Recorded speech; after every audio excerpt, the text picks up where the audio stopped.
Let therefore the wise aspirant, knowing Brahman to be the supreme goal, so shape his life and his conduct, that he may attain to him. Let him not seek to know him by arguments, for arguments are idle and vain.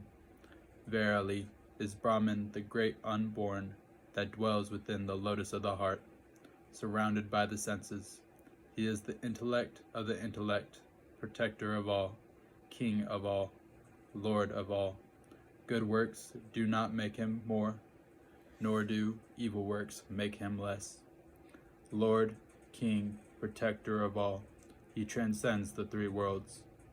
Devotees seek to know him by study, by sacrifice, by continence, by austerity, by detachment. To know him is to become a seer. Desiring to know him, and him alone, monks renounce the world.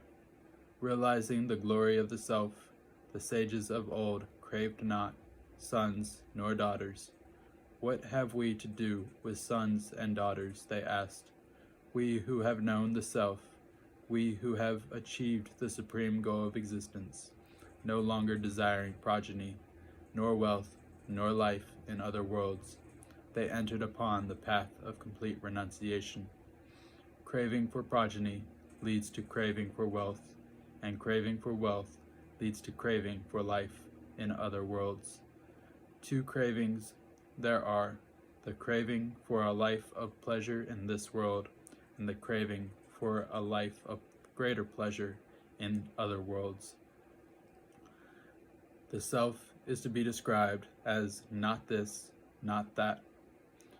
It is incomprehensible, for it cannot be comprehended, undecaying, for it never decays, unattached, for it never attaches itself, unfettered, for it is never bound.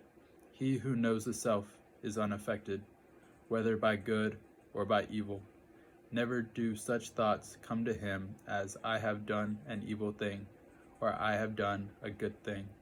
Both good and evil has transcended, and he is therefore troubled no more by what he may or may not have done.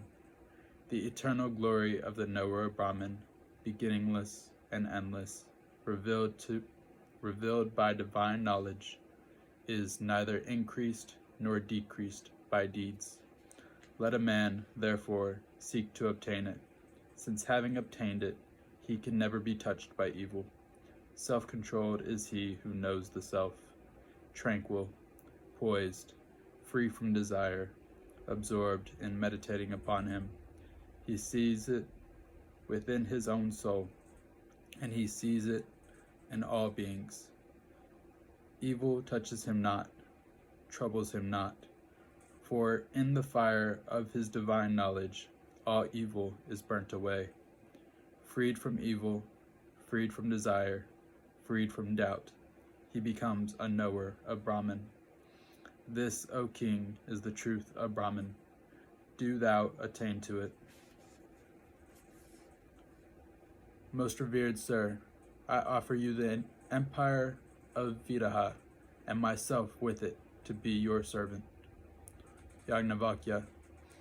The self, the great unborn, the undecaying, the undying, the immortal, the fearless, is, in very truth, Brahman. He who knows Brahman is without fear. He who knows Brahman becomes Brahman. Gods, men, and asuras, all three descendants of Prajapati, lived with him for a time as students. Then the god said, "Teach us, sir." In reply, Prajapati uttered one syllable, "Da." Then he said, "Have you understood?" They answered, "Yes, we have understood. You said to us, Dhammayata, be self-controlled." "Yes," agreed Prajapati, "you have understood." Then the men said, "Teach us, sir." Prajapati uttered the same syllable, "Da." Then he said, "Have you understood?" They answered, "Yes, we have understood. You said to us, Datta, be charitable." "Yes," agreed Prajapati, "you have understood." Then the asuras said, "Teach us, sir." Prajapati uttered the same syllable, Da. Then he said, "Have you understood?" They said, "Yes, we have understood. You told us, Daya Dawam, be compassionate." "Yes," agreed Prajapati, "you have understood." The storm cloud thunders, Da, Da, Da. Be self-controlled, be charitable, be compassionate.